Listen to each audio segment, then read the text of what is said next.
irmãos, paz, que bom estarmos aqui, Renato, pastor Antônio, estamos mais um dia aqui no nosso estudo, pretendemos encerrar já com a dispensação do milênio, vamos ver se conseguimos hoje, caso não consigamos, mas acredito que mais uma aula no máximo, a gente consegue estar encerrando, né? Aí nós fechamos então a dispensação do milênio ou governo divino. Amém, boa noite todo mundo aí. Realmente foi aulas importantes, né, para nosso crescimento, para o conhecimento, né, mais profundo um pouco da palavra de Deus. Não convencional, né, porque nas pregações, né, pastor, é difícil ir a fundo, né? Sim. Mas no estudo não, a gente pode ir a fundo porque também fizeram perguntas e também teve debates, teve conversas, exposições da palavra de Deus, então a gente fica mais inteirado no conhecimento. Sim. Boa noite, irmãos. Esse estudo da dispensação, então, é o primeiro estudo que a gente faz como algo que ainda não aconteceu e que vai acontecer. Todas as outras foram dispensações que nós, através de um contexto histórico, através de informações históricas, nós podemos contextualizar a aula.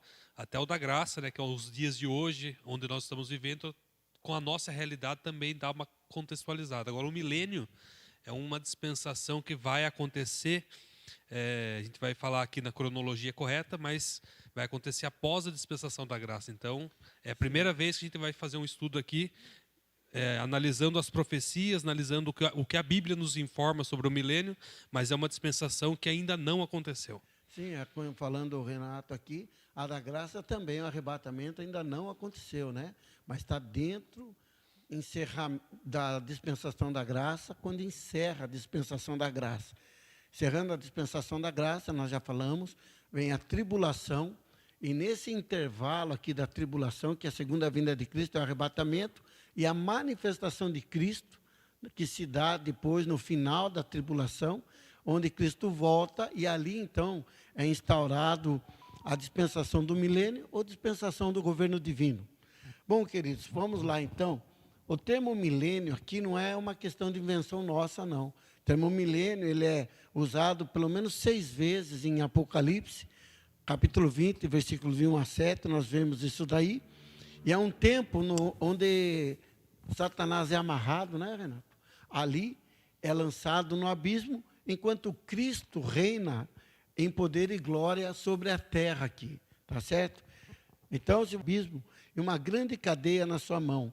Ele prendeu o dragão, a antiga serpente, que é o diabo e Satanás, e amarrou-o por 1000 anos.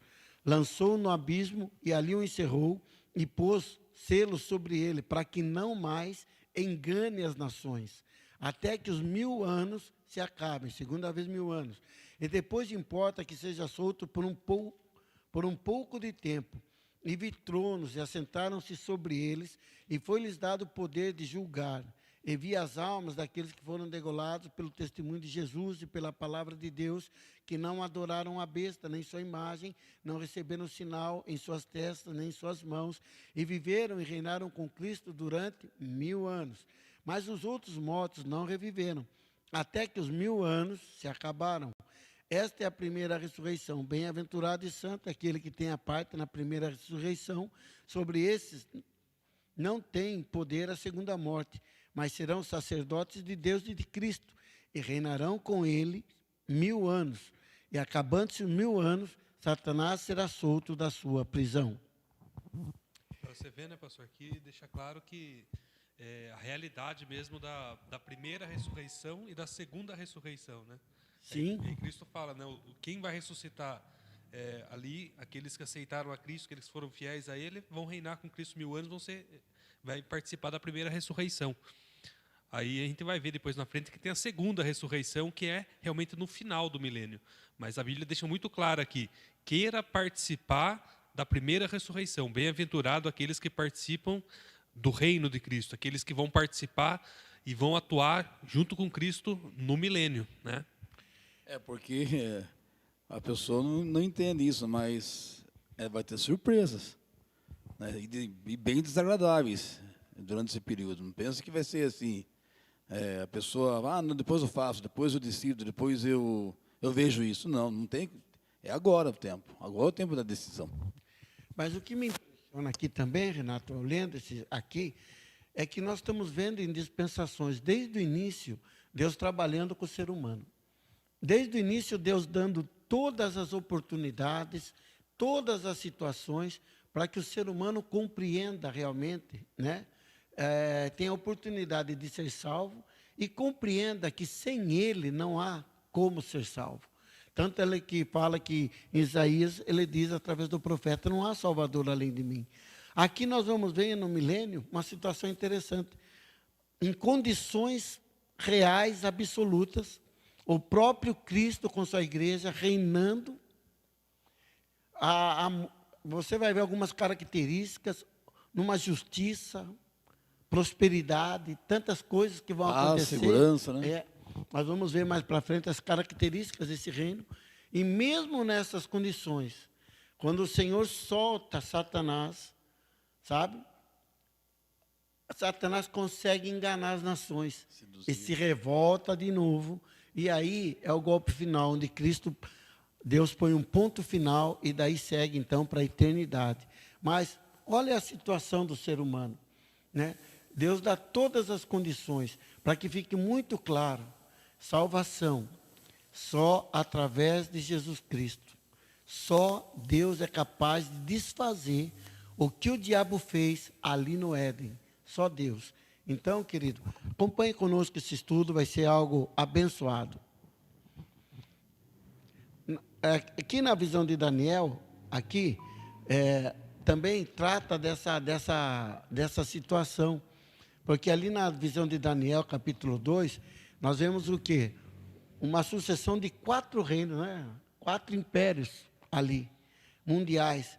E esses 4 impérios, que são aquelas bestas que ele viu o leão, o urso, o leopardo. E a besta, aquela besta. E uma besta que é Roma, né? Ali. E um outro reino que aparece, que é um reino de pedra, que destrói aquele reinado que estava ali, que era o reino que seguirá depois do anticristo, né? Uma tentativa. Mas nós vemos já em Daniel esses 4 reinos ali. Esses 4 reinos praticamente já passou. A Babilônia, que era o leão, já passou. Passou a Média e a Pérsia, que era o urso. Passou também a Grécia, que era o leopardo. Passou Roma. Aqueles 4 impérios da visão de Daniel, que foram impérios mundiais, já passaram. O último império, ali, ainda está para chegar. Mas a Bíblia diz que esse império vai ser destruído por aquela rocha que destrói essa situação. E a Bíblia sempre relaciona a rocha como Cristo, né? Então era uma visão muito clara de que Cristo, o reino de Cristo, é o que ia destruir totalmente os impérios da terra, né? Ia colocar por terra os impérios da terra, e esse império de Cristo, né, simbolizado através da rocha que Daniel vê, é o império que ia então predominar aqui na terra. Então é interessante que todos os impérios, né, que surgiram na face da terra até hoje passam. Só o poder de Deus que permanece para sempre, né? Mas nunca pode ser destruído. E não vai ser destruído, né? Isso é real. Então, queridos, nós vamos vendo aqui que essa dispensação aqui, este último reino de pedra, é o reino realmente de Cristo, que vai ser estabelecido quando ele vier do céu e destruir o anticristo. Tá? Em 2 Tessalonicenses 2,8, dá para ler para nós aí, Renato? Você pode conduzir também, Renato, não troca tudo aí que eu... 2 Tessalonicenses 2,8.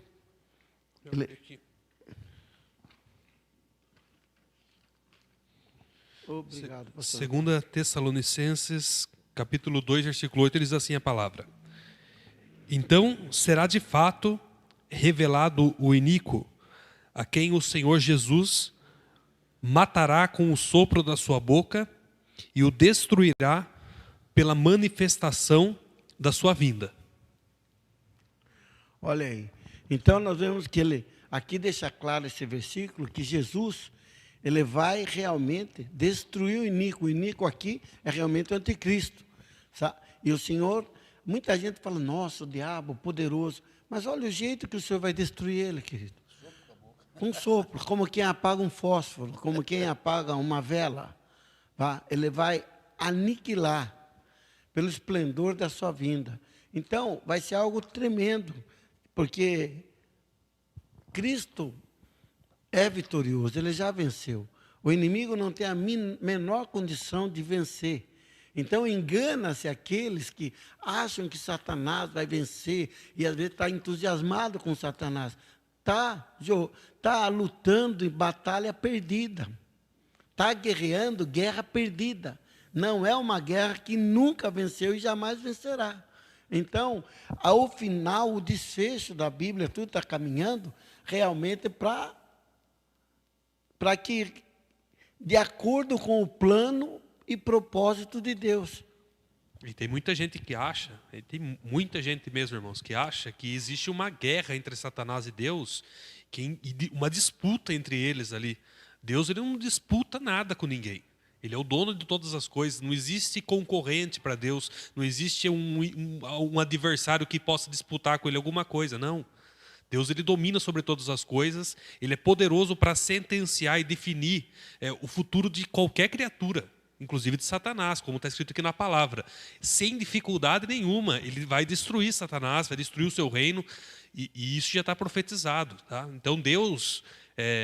ele não tem esse oponente como muita gente pensa, que ele fica disputando, que ele fica criando estratégias para proteger o seu reino, para não deixar ninguém tomar o reino dele. Não, Deus, ele é soberano, ele é poderoso e ele não tem adversário que possa olhar para ele e querer competir com alguma coisa. Amém? Tanto é que Satanás, fica muito claro em Jó, que quando ele vai atacar a vida de Jó, ele tem que pedir permissão para Deus. É Deus que estabelece os limites até onde ele chega, até onde ele não chega. Então, mas para nós conhecermos a gloriosa bondade de Deus, então muitas vezes o inimigo age, e quando ele age, nós vemos Deus em contrapartida, a grande bondade de Deus, protegendo, limitando, pondo limites, até o dia determinado, onde realmente Deus vai pôr um ponto final nessas questões. Então, alguém pode perguntar, mas por que Deus não acaba logo esse negócio logo? Por que já não destrói logo, já determina tudo, já faz? Porque tem que cumprir as Escrituras. Né? E também Deus está dando uma chance para o ser humano ainda se converter. É por amor ao ser humano que Deus não destruiu tudo ainda e acabou com tudo. Porque Deus ainda tem planos ainda na vida do povo dele, e principalmente de Israel, né? E até mesmo, pastor, acredito que a gente acaba conhecendo, Deus acaba se revelando a nós, em cada ação, em cada situação, em cada momento das dispensações da história bíblica, enquanto a história bíblica está correndo, Deus está se revelando a nós.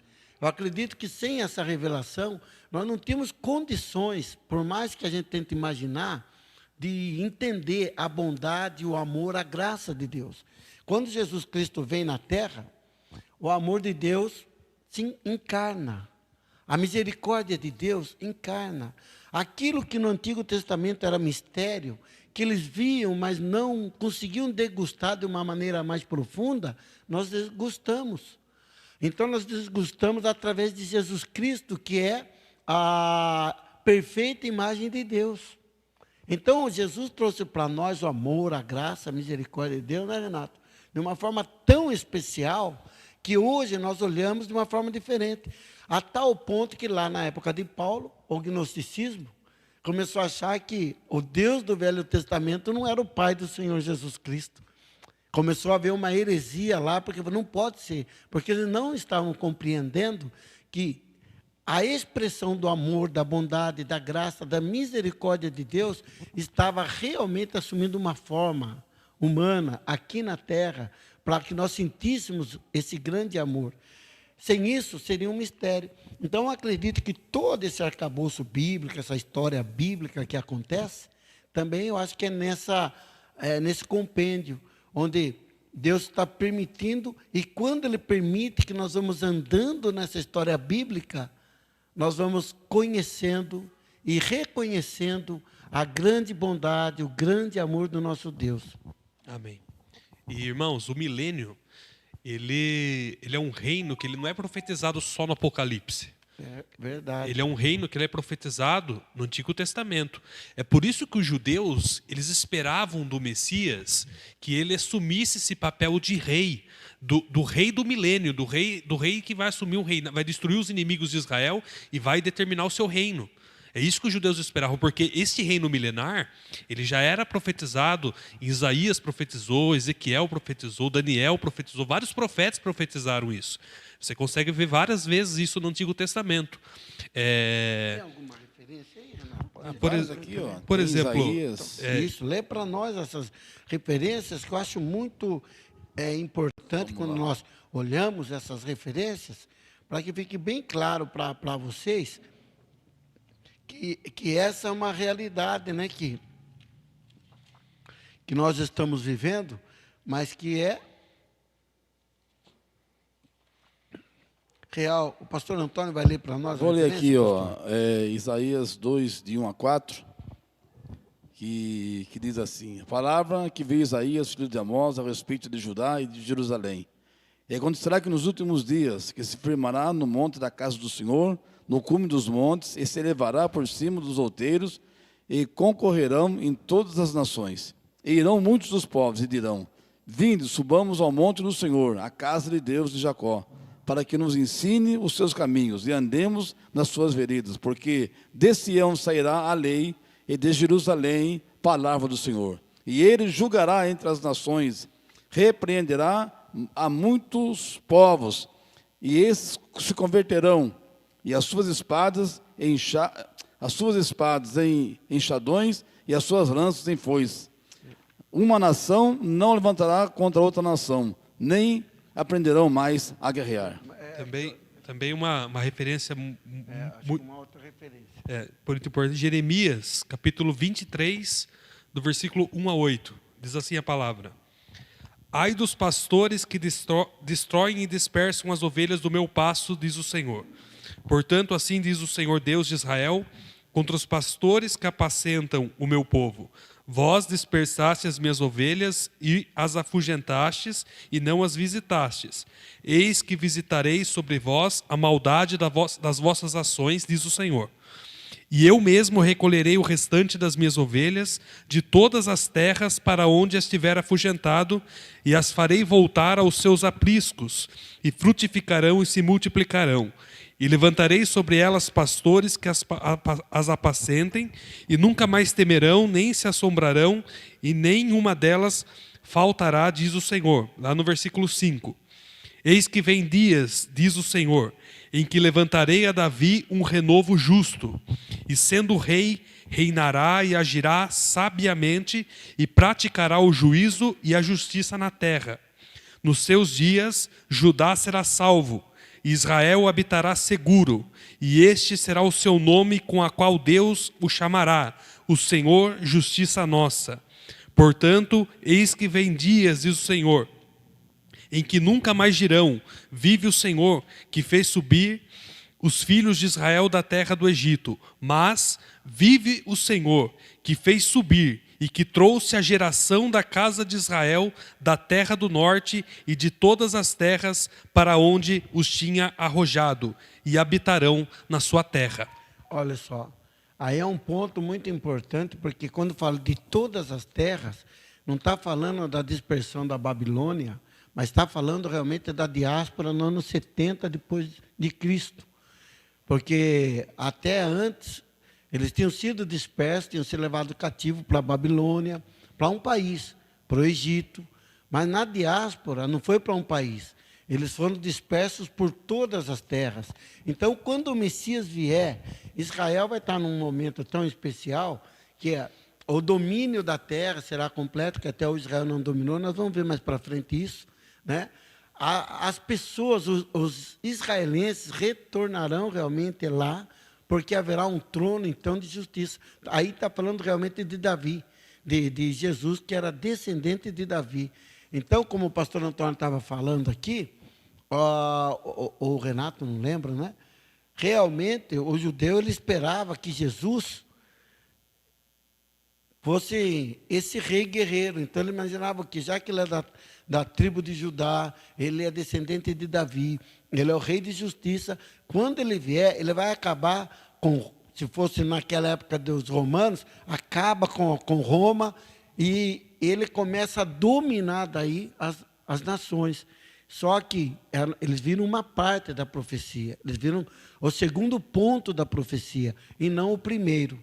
Assim como nós também, muitas vezes falamos, aqui numa das aulas atrás, que a pessoa corre o risco, quando ele vê só um lado também do arrebatamento, da vinda de Cristo, ele corre também o risco de ver só um lado e não ver o segundo lado, que é a manifestação. Mas, quando Cristo vier, que ele estabelecer o reino dele, ele não vem sozinho. Né, Renato? Ele volta Com a igreja, né? com a igreja. Com a igreja. Porque a igreja está no céu, aqui na terra está acontecendo a tribulação, nos céus está acontecendo a bodas do Cordeiro, nós já falamos sobre isso. Todas as nações, tribos, línguas e povos estarão reunidos ali, né? Sim, ali, nas bodas, quem for arrebatado está lá. E quando ele volta aqui na terra, o cenário vai estar naquela situação. Israel vai estar cercado. Está aí, Renato? Né? Mas quando ele... É nesse dia que todo olho verá, né? Sim. Aí vai colocar os pés sobre o monte de Jerusalém, lá, Monte das Oliveiras, vai se fender no meio. Isso, Zacarias. Zacarias. Então, quando Cristo volta, ele traz com ele os santos. Os santos já estão revestidos do seu corpo glorioso. Pessoas essas que morreram em Cristo, né? Então, querido, e eles já foram, então, ressuscitados. Aos que creram em Jesus e aqueles que, pela fé mesmo do passado, também creram em Jesus, né? Tá? Creram no Jesus que havia de vir. Nós cremos no Jesus que já veio.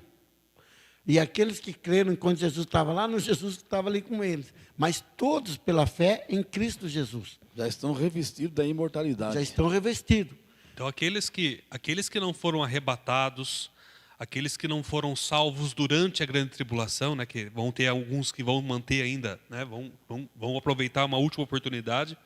Mas aqueles que não foram salvos, queridos, aqueles que rejeitaram Cristo, tanto aqueles antes do arrebatamento, né, os que estão morrendo hoje sem aceitar Cristo, como aqueles que vão rejeitar Cristo após o arrebatamento, todos eles não vão estar no milênio.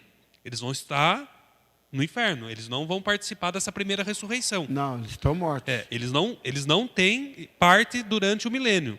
Tá? Então, deixar isso bem claro, que só vão realmente participar do milênio aqueles que participarem da primeira ressurreição, que é só aqueles que aceitaram Jesus. Só vão participar os salvos. Tá? Os perdidos estão aguardando o trono branco, né? Sim, e aqueles que estiverem vivos na época, lógico, né? Aqueles que estiverem vivos, que estiverem lá. 14:15 diz assim, ó. Ele está falando aqui como quando Cristo volta, ele traz consigo os santos. Santos aqui, Renato, você acha que há algumas pessoas que acham que esses santos são os anjos? Pessoas que falam, né? Então, as pessoas que têm uma visão diferente da teologia. Mas aqui é muito claro para mim que está falando da igreja. Mas então, quando Paulo escreve, aos santos que estão em Éfeso. Então, tem várias referências bíblicas do apóstolo, né? Falando a respeito até porque dos quando santos. a Bíblia fala, sem santificação ninguém verá a Deus. Nesse momento aqui, a igreja já está com um corpo glorificado, já está aquilo que o apóstolo Paulo fala, já se revestiu da incorruptibilidade. Esta é a igreja que está aqui. Então, logicamente, ela tem todo o direito de ser chamada santa. Sim, e também eu acredito que não é os anjos, porque não é costume bíblico de chamar anjo de santo. Não. O costume realmente é chamar, no Novo Testamento ali, os salvos de santo. Todas as cartas de Paulo e muitas coisas nós vemos ali. Então, também não tenho dúvida nenhuma que aqui refere-se à igreja, aos salvos em Cristo Jesus. Inclusive, as pessoas que falam, né, pastor, de uma visão pós-tribulacionista, né, fala que a igreja, nessa manifestação de Cristo, que a igreja vai ser arrebatada. Tem pessoas que falam, tem teólogos que falam isso. Sim. Então, esses teólogos normalmente chamam os santos aqui de anjos ou de seres do reino de Deus. né? Mas até por esse argumento do pastor aqui, é mais um argumento que fragiliza a visão pós-tribulacionista, né? Até por esse fato. Olha só, e deixa eu terminar aqui de ler, né? E deste profetizou também Enoque, o 7º depois de Adão, dizendo: eis que é vindo o Senhor com milhares de seus santos, para fazer juízo contra todos e condenar dentre eles todos os ímpios por todas as suas obras de impiedade que impiamente cometeram, e por todas as duras palavras que os ímpios pecadores disseram contra ele. Então, aqui é com a igreja. Então, esses estarão, e a igreja vai participar com Cristo na administração dos governos da terra. Sim. Né? É isso que nós cremos. Que a igreja, quando ela vem aqui, ela não vem simplesmente fazer turismo, ver aqui, assistir Jesus derrotar o anticristo, não. Ela vem também com uma missão. Deus tem um plano para nós, querido. Então, aqueles desenhinhos que você vê, tem pessoa até que brinca, ah, não, o céu vai ser monótono, porque as pessoas pintam uma pessoa com uma harpinha, numa nuvenzinha, tocando a eternidade. Isso é um absurdo tremendo de pessoas que não têm a menor consciência do que é a Bíblia nos fala, sabe? E ainda nós não conseguimos imaginar o que Deus tem preparado para nós, mas só pelo que você vislumbra, aqui nós vemos o quê? Uma das situações, quando a igreja volta, ela volta já sabendo o que ela vai fazer, porque a Bíblia já falou. Ela vai reinar, ela vai administrar com Cristo a terra, a sociedade. Sacerdote, né? Que chama a igreja. Sim, de sacerdote. Reais. Né? Apocalipse 5:10, né? Quiser ler aí para nós, Apocalipse 5:10, deixa muito claro por que a igreja desce, sabe? Por que o Senhor nos constituiu reis e sacerdotes, tá? E ele fala qual o motivo.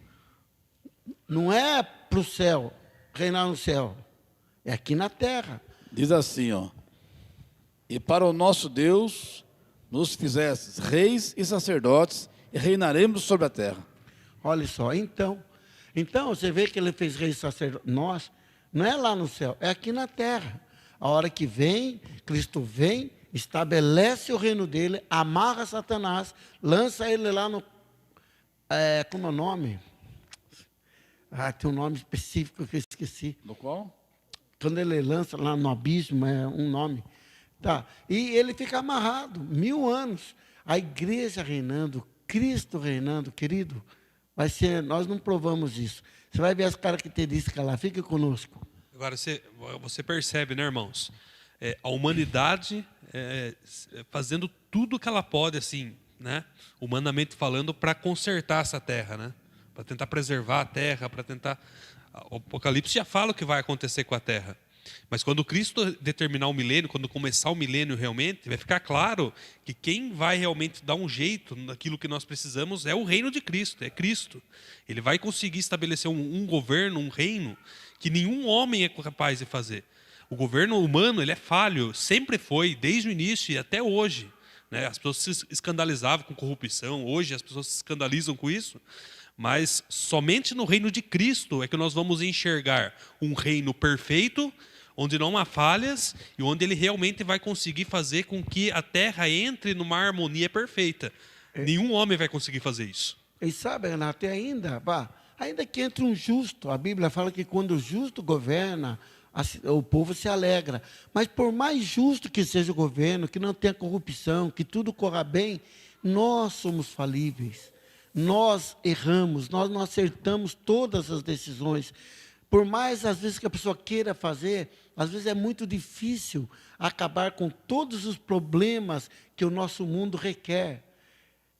Então, para nós, seres humanos, é impossível isso daí. Mas no tempo de Cristo, ele vai reinar com justiça, equidade, e ele vai trazer... Então, eu estava pensando agora que até antes da vinda do rei em Israel, Saul, né, o primeiro rei de Israel, era Deus que reinava sobre o povo, mas não era um reino perfeito, porque os homens eram imperfeitos. Deus reinava através dos homens. Através dos homens. Agora é através de Cristo. Mas então, agora é um reino perfeito. Deus na sua totalidade e os homens purificados reinando com ele, já salvos, libertos, já passados pela aquela fase de morte e ressurreição, e voltando agora, então, num corpo glorificado, perfeitos. Então, será um reino perfeito, um reino de 1000 anos perfeito. Agora, uma coisa que vi um comentário um dia, não sei, vamos conversar aqui, é isso que Deus queria desde o início, antes do homem pecar, para mostrar para a humanidade como seria o reino dele antes do pecado do homem? Assim, é um vislumbre daquilo que Deus gostaria que fosse? Não compreendi direito a situação, mas vamos dizer assim, que o que você quer dizer, eu não sei se é o que eu entendi, o que eu vou falar, mas eu acredito que Deus, Ele age de acordo, Ele já sabe tudo que vai acontecer. Se o homem não tivesse pecado no Éden, Deus teria o caminho dele também de mostrar o seu amor, sua bondade, da mesma forma. Como o homem pecou, Deus também não se perde no caminho, Ele sabe como conduzir as coisas. Mas a pergunta é assim, o milênio é mais ou menos uma degustação do que seria na eternidade, é isso? Não, o milênio seria uma degustação do que seria o homem perfeito na terra sem pecado. Seria isso? Não sei. Sinceramente, é porque o pecado fez um estrago tão grande que eu não consigo imaginar isso daí, porque dentro desse contexto ainda o pecado está lá. Ainda a morte está lá. Ainda a doença está lá. Embora seja prolongada, mas ainda... É difícil imaginar. Não dá para a gente imaginar. Eu fico com dificuldade, pastor, só de imaginar como que as pessoas não vão se submeter a Cristo, algumas delas, num reino perfeito. Né? O que vai acontecer para essas pessoas ficarem incomodadas? Satanás vai estar preso. Vão estar se submetendo a um rei perfeito, uma terra restaurada. Não vão ter falta de nada. O que pode acontecer? O que pode acontecer para as pessoas rejeitarem Jesus ainda? Mas sabe o que acontece, Renato? Aí que está a questão. Vamos lembrar de uma coisa. O ser humano, enquanto ele não entrega o seu coração para Jesus, o coração dele ainda é trevas. Deus tirou o povo do Egito, levou um tempo, 40 dias. Mas para tirar o Egito do povo, 40 anos não foi suficiente. Às vezes também eu acredito por causa da semente do pecado. A pessoa que não consegue ver a beleza de Cristo, a pessoa que não consegue ver o amor de Cristo, a pessoa que não consegue deixar o Espírito de Deus revelar para ela esse grande amor, a mesma situação, hoje o Espírito Santo nos convence lá, vai estar algo mais, mas ainda assim, aquele pecado vai ter capacidade de cegá-la, de não deixá-la se transformar. Para a gente, como disse você, é difícil da gente compreender. É quase inconcebível para nós. É quase né? inconcebível. Mas aí que a gente vê o tamanho do estrago do pecado.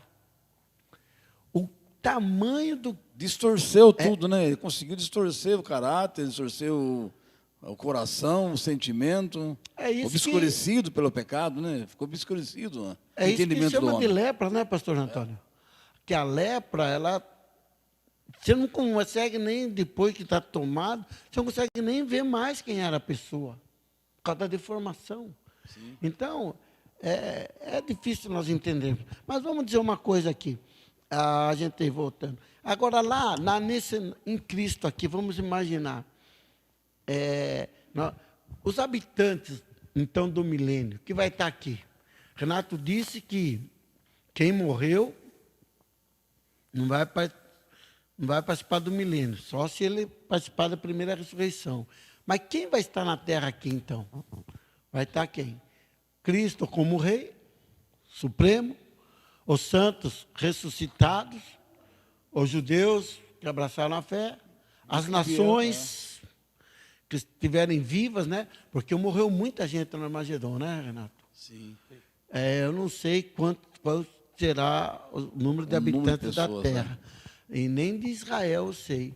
Mas o que a Bíblia informa é que Israel vai ser quase dizimado. Realmente só não é dizimado por causa do retorno de Jesus. 200 milhões de soldados, né, naquele vale. É mais que a população do Brasil, irmãos. O Brasil está perto de 200 milhões ali, né?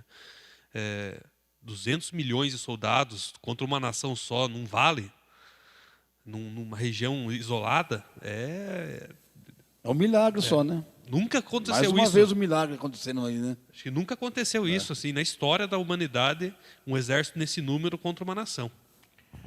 Então, aí você pode ver que a quantidade de mortos realmente, tanto de Israel quanto das nações, né? Porque Israel também não é um povo fraco, não é um exército fraco, né?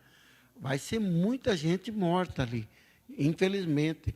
Até há passagens que haverá um deleite das aves dos céus que vão ter carne para comer, tal, né? É algo terrível. É algo que não vai ser bonito de se ver, né? Não. Não vai ser bonito de se ver. Mas quando Cristo vem, ali, quando Israel realmente está cercado, ele estabelece o reino dele de 1000 anos. Então, durante o milênio, ali, Então, o pessoal do milênio, que além dos santos que vão estar aqui com Jesus reinando, os que vieram da grande tribulação, né? Que entram que foram arrebatados. foram arrebatados. Sim, sim. Porque na tribulação vai ter salvo. Sim, sim. Certo? Na tribulação vai ter a pessoa ali. Bom, durante o milênio, então, Israel vai ser salvo. Agora, o governo do milênio. Vamos falar um pouquinho sobre isso, Renato? Quer falar mais alguma coisa sobre Não, é só questão relevante? realmente de quem vai dar início ao reino, né? Cristo vai iniciar o reinado, mas quem que... Eu posso estar até errado, mas Sim. a visão que eu tenho mais ou menos é dos 144 mil, dos remanescentes de Israel. Eu não sei se eles vão ser participar do separados reinado. durante a grande tribulação, 144 mil, para iniciar o milênio após isso, né? Após a grande tribulação. Mas eu não sei exatamente, Eu acho que vai ser Israel reunido com a igreja, né? Porque vai ser o tempo deles. porque são também, pessoas que ainda vão ter um tempo determinado, porque vão estar na Terra. O reino de Cristo é na Terra. Então, Sim. vão pessoas que vão morrer, né? Vai haver morte, como acontece hoje. As pessoas vão viver um pouco mais, né? A Bíblia fala que aqueles dias, que morrer com 100 anos é considerado jovem, né? Mas as pessoas vão morrer ainda, né? Então, Tá, mas no milênio você está falando, eu não entendia a colocação, Renato. Quem vai dar início ao reinado? por exemplo, Cristo vai vir reinar. Para mim é Cristo. Ele vem e estabelece E o como reino, rei. com a igreja. Eu falo, as pessoas que vão estar no milênio aqui na Terra, Sim. se submetendo a Cristo, participando desse reinado aqui na Terra, que essas pessoas que vão ter um tempo ainda, que vão viver até 100, mais de 100, as pessoas que a Bíblia fala, que essas pessoas que morrerem com 100 anos será considerada jovem. Quem são essas pessoas? Porque quando Cristo voltar na segunda volta e ele, por fim, ao reino do anticristo e estabelecer o milênio, essas pessoas não vão se juntar à igreja? Ou essas pessoas são essas pessoas que vão participar do milênio? Essas pessoas vão estar aqui, eu acredito. Cristo vem com a igreja, estabelece o reino dele e segue a vida, vai seguir a estrutura. Por quê? As pessoas que estão aqui, eles estão vivendo. Eles participaram de algo que eles nunca viram na vida. Viram um acontecimento astronômico que acontece ali. Uma nova dimensão, uma nova era, um novo momento, uma nova história. Satanás amarrado. E quem estiver aqui, ele vai estar no dia a dia. Só que a administração desse reino... Até a natureza, né, ser vai mudar, igreja, né? sim. Até a natureza vai mudar, né? Fala assim, Agora, alguns comentaristas, eles dizem assim, alguns comentaristas, que a igreja vai estar reinando com Cristo em Jerusalém, aquela que João viu. É que eles dizem, na Bíblia não... Né? E a Jerusalém terrestre também vai estar junto, mas com um governo aqui, que seria, se fosse o caso, que nem você falou, dentre os 144 reinando. Mas são comentários. Eu até não entrei nesse ponto, porque para mim assim é tão... Complexo? É complexo, e não, é conjecturas, e não dá para a gente ter uma base Firmar, mais né? profunda, né? Porque existe muitas pessoas perguntam isso, né? Quando Cristo iniciar o milênio, então as pessoas que não se submeteram ao anticristo, são elas que vão estar participando aqui na Terra do milênio? Essas pessoas não vão se juntar à igreja depois? existe essa pergunta, né? As pessoas que não foram arrebatadas, aí elas permaneceram aqui fiéis a Deus e... Daí ela morre em Cristo. Isso. Daí ela participa da última ressurreição. Isso. A pergunta é, essas pessoas que não participaram do arrebatamento e permaneceram fiéis a Cristo durante a grande tribulação, ela vai estar aqui na terra no milênio ou ela se junta à igreja nos céus? Não, vai estar aqui na terra. Ela aqui vai estar aqui. Eu acredito que lá no final, aí vai acontecer que Deus vai separar daí. Falar, para cá, para lá. Os bodes das ovelhas. Porque né? não é que eles vão ser julgados, já receberam Jesus, já estão salvos. Porque a Bíblia fala que ele faz separação. Fala, vocês estão salvos em Cristo. Suma agora para lá. Agora vocês aqui vão receber a sua sentença. A declaração da sentença que ele vai ter no inferno, porque no inferno também vai ter grau de sofrimento, não é certo? Mas eu acredito nisso daí, tá? Então, eu não acredito que eles vão morrer e vão participar com a igreja junto. Acredito que não. Acredito que eles aguardam aquele momento lá. Para fechar até mesmo, porque lá no final ele fala que vai separar. Porque as pessoas falam assim, né? Cristo vai... Apocalipse, você fala nas taças, principalmente, a raça humana ela é exterminada na Terra, né?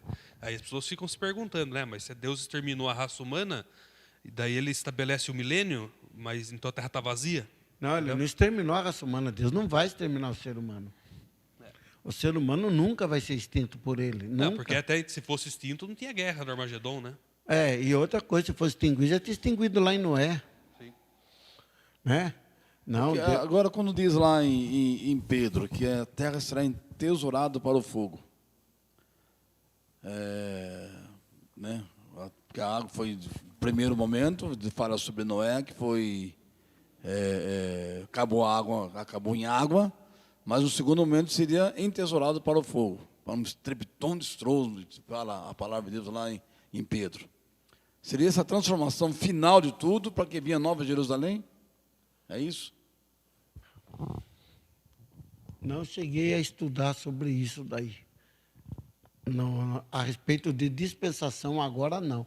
Já estudei tempos atrás sobre essas questões, não estou bem lembrado agora, né? Então, acho que agora é prematuro da minha parte entrar numa questão assim, a menos que você tenha estudado sobre isso, Renato. Eu foquei mais realmente aqui em dispensações, em linhas gerais, o que vai acontecer. Mas realmente Pedro fala isso, que haverá, e pode ser, alguns dizem que é efeitos de algumas bombas nucleares, coisas assim, né? Que homens se desfarão, né? Agentes se desfarão, tal. Mas pode ser também um cenário da própria guerra, né? Sim, pode ser cenário da própria guerra. Do Armagedon, das coisas que vão acontecer. Bom, veja bem, quando Cristo voltar aqui então na Terra, querido, ele vai estabelecer. E o governo, o tipo de governo, nós já falamos aqui, né? Será um governo, então, teocrático. Né? Um vai ser democrático, não será comunista, não será socialista. Não tem votação. Será teocrático, sim. Tá?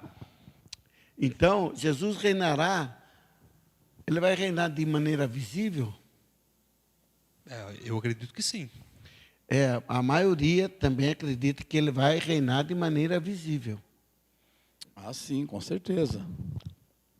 E lá Daniel 7,14 diz assim, ó, e foi-lhe dado o domínio e a honra e o reino para que todos os povos, nações e línguas o servissem. O seu domínio é um domínio eterno, que não passará, e o seu reino tal, que não será destruído. Aqui acontece exatamente, 7,4, quando a pedra desce e destrói aquele reino que queria, então, o último império que queria se formar, vem a rocha, que é Cristo, destrói, estabelece o reino dele, e o reino dele, a partir daquele momento, não se acabará mais. Aí ele vai reinar de forma absoluta, tá? Ali. Então ele vai reinar e com poder absoluto. Tanto é que a Apocalipse 19, 15 e 16, olha que a palavra de Deus diz. E da sua boca saiu uma aguda espada, para ferir com ela as nações. Ele as regerá com vara de ferro. E ele mesmo é que pisa o lagar do vinho do furor da ira do Deus Todo-Poderoso. E no manto e na sua coxa tem escrito este nome: Rei dos Reis, Senhor dos Senhores. Então, aqueles que pensam, né, que o Deus do Velho Testamento não é o Pai do Deus do Novo Testamento, que é Jesus, aí está mostrando então a justiça de Deus agora. Exatamente. Inclusive aqui é reino.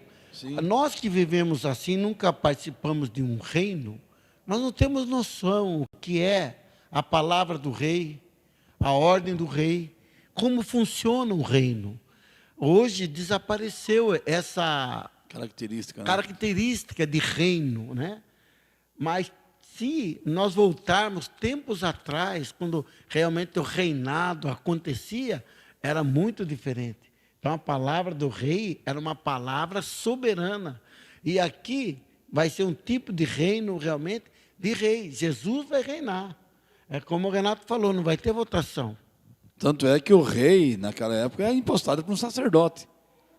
Né? O sacerdote que impostava um rei. Era uma autoridade quase que divina. Sim. Né? E Jesus, ele é o sumo sacerdote. Tem mais dessa ainda. Né? Então, então ele vai reger com poder absoluto, que a gente vê que ele vai reger realmente, irmãos, não vai ser com mão frouxa, não. Não. Uma autoridade. O Senhor é bom. Cetro de justiça. Ele é maravilhoso. Mas de Deus ninguém zomba. Com ele ninguém brinca. As pessoas que hoje estão querendo fazer chacota do nome de Jesus, que estão fazendo um verdadeiro vilipêndio com o nome do Salvador Jesus Cristo, com o Rei da Glória, põe a barba de molho. Porque vai chegar o dia, vai chegar a hora em que as contas serão ajustadas. Inclusive, em Apocalipse, ele usa a ilustração da uva, né? Que a uva está madurando, Deus só está deixando a uva madurar. Deus, né? Parece que Deus, as pessoas blasfemam de Deus, e parece que Deus não toma atitude nenhuma. Não, a Bíblia fala que Deus, ele é aquele que vai colher a uva no momento certo. Então, ele dá dando oportunidade para o homem se arrepender. Isso é a vontade dele, como se arrependa, como mude de atitude, como pare de falar isso.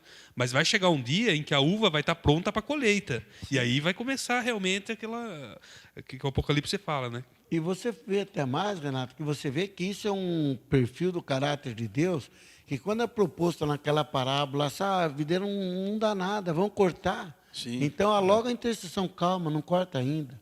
Esteca, aduba, trata dela, cuida dela. Agora, se realmente não tiver jeito, aí, veja como é a bondade de Deus. Prolonga, né? Vai prolongando até o momento que não tem jeito mais o que fazer. Quando chegou, olha, infelizmente... Infelizmente, a pessoa passou a vida com todas as oportunidades e não quis, né? Então, mas ele vai reger, querido, e daí, aí, quando morreu ali sem Jesus, a misericórdia também se encerra, né? Se encerra ali. Não tem como. Aí é justiça. Aí é justiça.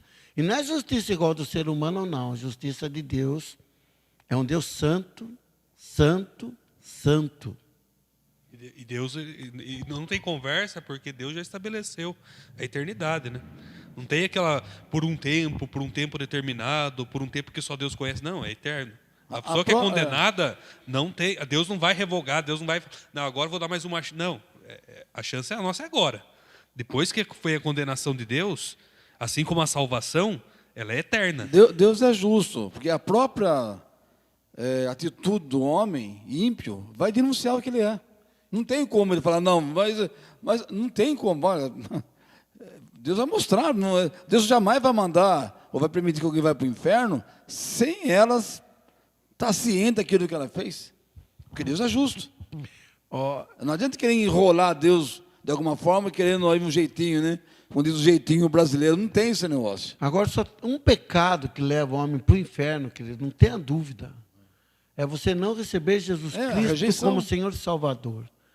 É esse o pecado que vai trazer a perdição para o ser humano. É negar Jesus Cristo, não recebê-lo como Senhor e Salvador. É aquela situação, né? que nós falamos aquela vez do presidiário que estava lá, assim, morto, e aí veio o governador com uma carta de euforia para ele lá, uma carta de graça para ele, e ele não quis receber. Blasfemou, xingou, mandou ele embora, não quis saber. Agora não quero saber de nada, agora vem falar para mim, agora não quero saber de nada. É que o governador era pastor. Era pastor também, era pastor. E quando ele sai, o carcereiro vem até ele e fala, puxa, você perdeu a grande chance da sua vida. Ele estava aqui com uma carta de absolvição para você. E no final, quando ele fala, olha, eu não estou morrendo por causa do pecado que eu cometi. Do crime. Do crime que eu cometi, do crime que eu fiz. Mas pela rejeição que eu tive de não aceitar a graça. Mas pelo perdão que eu não recebi. Pelo perdão que eu rejeitei. Que eu rejeitei, exatamente. Então é isso que acontece. No final é isso. Porque pecador, todo mundo é. Agora, quando você recebe a graça de Deus, se encerrou ali o pecado. Agora, eu acho importante também, só para a gente fechar um pouquinho aqui, o que o Renato disse. Queridos, às vezes você vê muita gente dizendo que o inferno não é eterno, que o inferno não existe, que tal. Mas vou dizer uma coisa para você. Entre todos os teólogos que eu ouvi, todos os argumentos que eu ouvi sobre o inferno não ser eterno, eu prefiro ficar com o que o Salvador Jesus Cristo disse. Saiu da boca dele dizendo que o inferno é terrível. O bicho não morre, e que ele é o eterno. inferno se apaga. Sim. Ele não usaria nenhuma alegoria para dizer que é errada aquela alegoria, de forma alguma. Então, não é crueldade de Deus, é justiça. Então, eu acho que esse ponto aqui, eu acho que você que está nos ouvindo, saiba que nós, da igreja, nós cremos sim, está na nossa declaração de fé, no céu, no inferno. São literais e são eternos. Bom, agora lá, então Cristo vai reger com poder absoluto. E outra, haverá justiça completa. Tá? Isaías 11, 4, 5 diz assim, ó, mas julgará com justiça aos pobres, repreenderá com equidade aos mansos da terra, ferirá a terra com vara da sua boca e com sopro dos seus lábios matará o ímpio. E a justiça será o cinto dos seus lombos, e a fidelidade o cinto dos seus rins. Olha o perfil do rei que reinará com seus santos, que é a igreja. Tá, querido? Então, haverá uma justiça completa aqui. E aqui o texto é muito claro. Tá? Agora, tem alguma coisa aí que você quer comentar? Não, comenta. Acho que os propósitos aqui, acho que foram bem citados sobre o aspecto de Jesus Cristo, né? Porque tudo que o homem ele queria de um reino, ele consegue agora visualizar em Cristo no milênio, né? Realmente a justiça perfeita, o cuidado perfeito, a provisão perfeita, tudo que eles esperam de um rei, de um governo, né, que dê a eles tudo que eles precisam de forma perfeita, você vê agora em Cristo no milênio, né? O único governo realmente instaurado que vai conseguir vai conseguir prover para o homem tudo o que ele precisa de forma perfeita, né? Então, as características desse reino nós estamos vendo aqui, querido. Agora, o centro do governo, tá? Então, segundo Isaías, diz que Jerusalém será a sede desse governo. E os povos irão até Jerusalém, né? Olha o que diz o texto. Jerusalém será a sede desse governo. Isaías 2:3. Irão muitos povos e dirão, vinde, subamos ao monte do Senhor, à casa do Deus de Jacó, para que nos ensine os seus caminhos, andemos nas suas veredas, porque de Sião sairá a lei, e de Jerusalém a palavra do Senhor. E ele julgará entre as nações, repreenderá muitos povos, e esses se converterão, sua espada em enxadões, suas lanças em foices. Uma nação não levantará a espada contra outra nação. É um reino de paz. Então, o que ele vai fazer? Em Jerusalém vai ter a sede do governo dele. As nações vão até lá aprender com ele. Aprender justiça, aprender paz, aprender a palavra, aprender coisas que até hoje o ser humano não aprendeu. As nações vão ter que ir até lá. A nação que não quiser ir até lá, aprender, o que vai acontecer com ela? Vai ser destruída, né? Vai ter punição, vai deixar, não vai ter chuva, vai sofrer algumas reprimendas, né? Então, todos vão chegar até lá e vão aprender coisas sobre justiça, sobre o reino de paz, a tal ponto que ele fala aqui que as nações vão chegar à seguinte conclusão: não vão mais fazer guerra não, para quê? Vai ficar matando uns aos outros. Vão converter tudo isso aí que é gasto em material bélico e acabar com a fome. Ficará claro que a provisão só pode vir de Cristo. Todos aqueles que não quiserem se sujeitar a Cristo, o próprio povo daquela localização ali vai perceber que sem Cristo a gente está sem chuva, nossa plantação não está indo para frente, está tendo problema, então vamos se submeter a Cristo. Então ficará claro que o único que vai poder realmente dar a provisão para o homem naquele milênio é Cristo. Né? E você acha, Renato, que, desculpa, pastor, que vai ser claro isso daí? Porque a nação está lá, falou, tá escrito, né? Se você não vai, então você ficará sem chover, tá, algumas coisas vão acontecer. Então a nação vai ter consciência. Se a gente não for, acontece isso aqui, ó. Será que terá alguma nação que vai pagar para ver? Pode ser, né? Pode, né? Até pelo contexto, Deus fala que quando Satanás será solto no final do milênio, ele vai encontrar pessoas ainda que ele vai conseguir trazer para ele. Então, sim, ele vai enganar, né? Então, o que eu queria levantar a questão aqui é a importância da cidade de Jerusalém, né?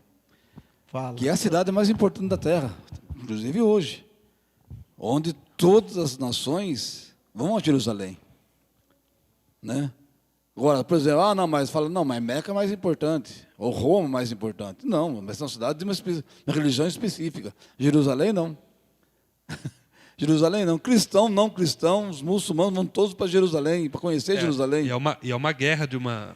Tanto que você vê que Saladino, ele foi lá e conquistou Jerusalém até Edmundo Alembe, em 1917, quando consegue vencer os turcos otomanos e reconquista. Sim, reconquista Jerusalém de novo. Em 17 de dezembro. Quando a gente conhece a história, a gente sabe, né? Jerusalém, ela pertence a Israel por direito, né? Sim. Conquistada pelo rei Davi, quando ele derrota os jebuseus lá e instaura... E por que as nações do mundo, ímpias do mundo, não querem embaixadas em Jerusalém? Lutam contra isso? Né? Nós vemos aqui no próprio governo brasileiro, o Bolsonaro queria colocar a embaixada de Jerusalém em Jerusalém. Houve um rebuliço aí mundial contra, porque não pode. Por quê? Porque a cidade é mais importante do mundo hoje. É porque Jerusalém ela é importante para várias religiões, né? Inclusive para o islamismo, né? Sim, ela é importantíssima, lá está um templo lá. Tá. E não é só por causa da religião, é por causa da política também. Então você vê que um dia Jesus vai reinar nessa cidade. Vai reinar nessa cidade, para mostrar que Ele é Senhor. E que Jerusalém é a sede mundial. Antes, hoje, é e será uma cidade mais importante da terra.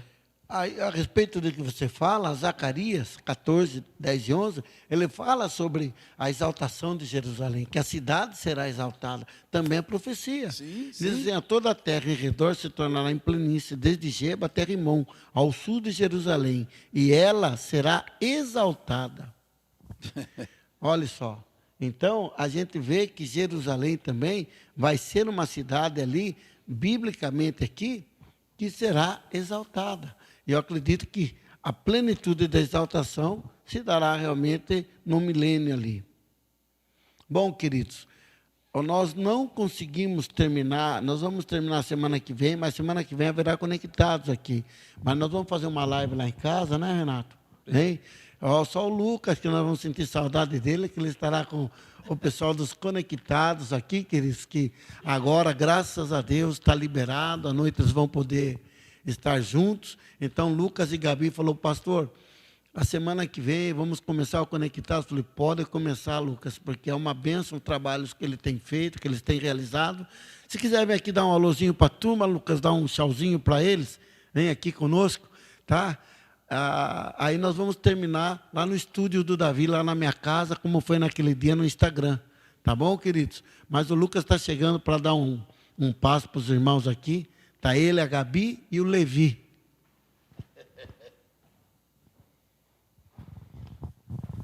Paz, irmãos. E semana que vem tem conectados. E tem estudo também. Tá certo, queridos. Deus abençoe. Nós vamos aqui, estamos andando, mas eu acredito que esses estudos têm trazido um conhecimento, tem sido muito gostoso para nós É aqui, uma né? reflexão bem profunda, né, da palavra de Deus. Tem sido muito bom.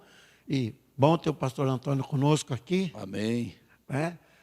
Renato também. Agora, vamos orar, encerrando, agradecendo a Deus. Amém. Pastor Antônio, ora para nós. Orar.